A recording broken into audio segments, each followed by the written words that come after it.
Merhaba, hoş geldiniz. Bugün farklı ama çok lezzetli bir meze yapıyoruz. Hadi buyurun geçelim tarife.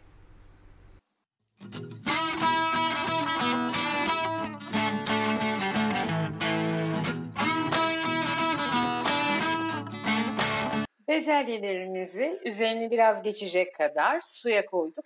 Kaynadıktan sonra yaklaşık bir 5-10 dakika daha kaynatacağız. Kontrol edelim. Hemen yumuşar bezelye. Yumuşadığında süzeceğiz.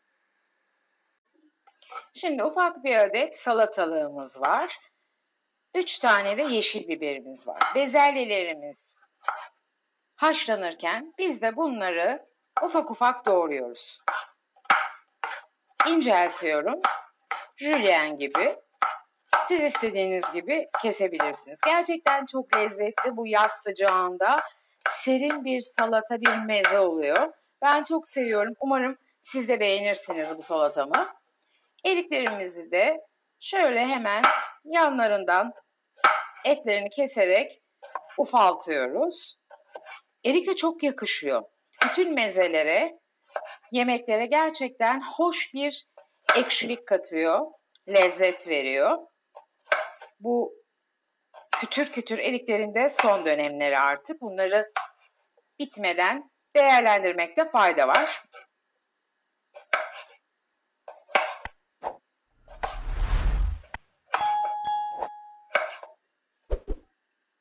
Şimdi eriklerimi de ufaltıyorum hemen jülyen gibi. Çok fazla değil. Dişe gelsin hepsi. Bunlar bir lezzet katsınlar. Bu mezeyi çok fazla gördüğünüzü, rastladığınızı zannetmiyorum. Umarım beğenir ve denersiniz.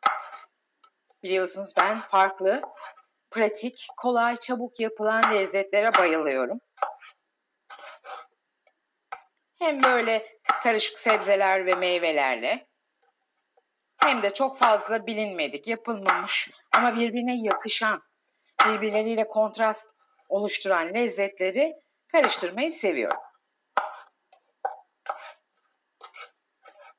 Eriklerimizi de doğradık. Karıştırıyoruz ve tabağımıza alıyoruz. Haşladığım bezelyelerimi robotumun içine aldım. 1 yemek kaşığı kadar dolmalık fıstığım var. Dolmalık fıstığımı ilave ediyorum. 1 avuç kadar böyle minik minik doğradığım peynirim var. Ben İzmir tulumu kullanıyorum. Evimde İzmir tulumu var ve çok seviyorum İzmir tulumunu. Siz arzu ettiğiniz peynir koyabilirsiniz. 6 yaprak nane yaprağım var. Nane çok yakışıyor bezelyeye ve çok da sağlıklı, güzel bir lezzet veriyor. Dediğim gibi serin serin bir salata olacağı için. 2 diş de sarımsağım var. Sarımsağımı ezerek koyuyorum. Robottan geçireceğim ama daha iyi karışsın diye mutlaka eziyorum. Yarım limonumun suyunu sıkıyorum. Sıvı olarak limon suyu ve zeytinyağı kullanacağım.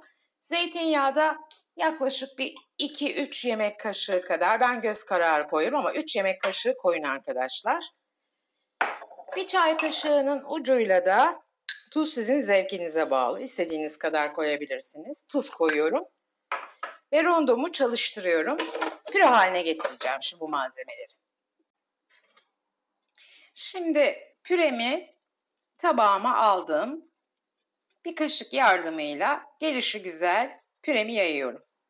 Hafif parçacıklı bir püre yaptım. Çok krema ya da süt koyup aşırı derecede sulandırmadım. Sadece parçacıklı güzel bir püre haline geldi ama nasıl güzel kokuyor ve çok lezzetli oldu, emin olun. Şimdi ortasını da bir kaşık yardımıyla hafif kayık gibi açıyorum.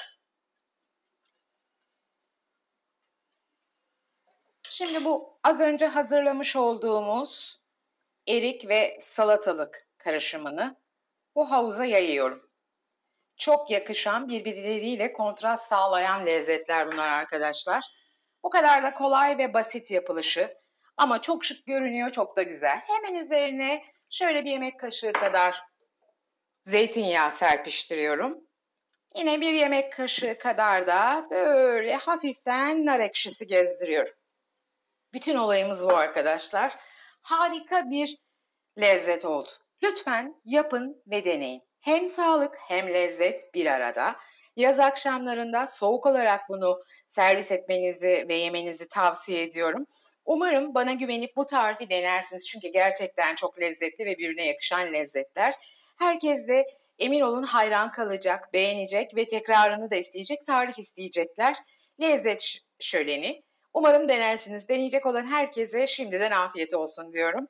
Bir sonraki güzel tarifte buluşmak üzere. Videomu beğenmeyi, kanalıma abone olmayı ve bildirim zilini açmayı lütfen unutmayın. Sizi seviyorum. Beni izlediğiniz için çok çok teşekkür ediyorum. Hoşça kalın.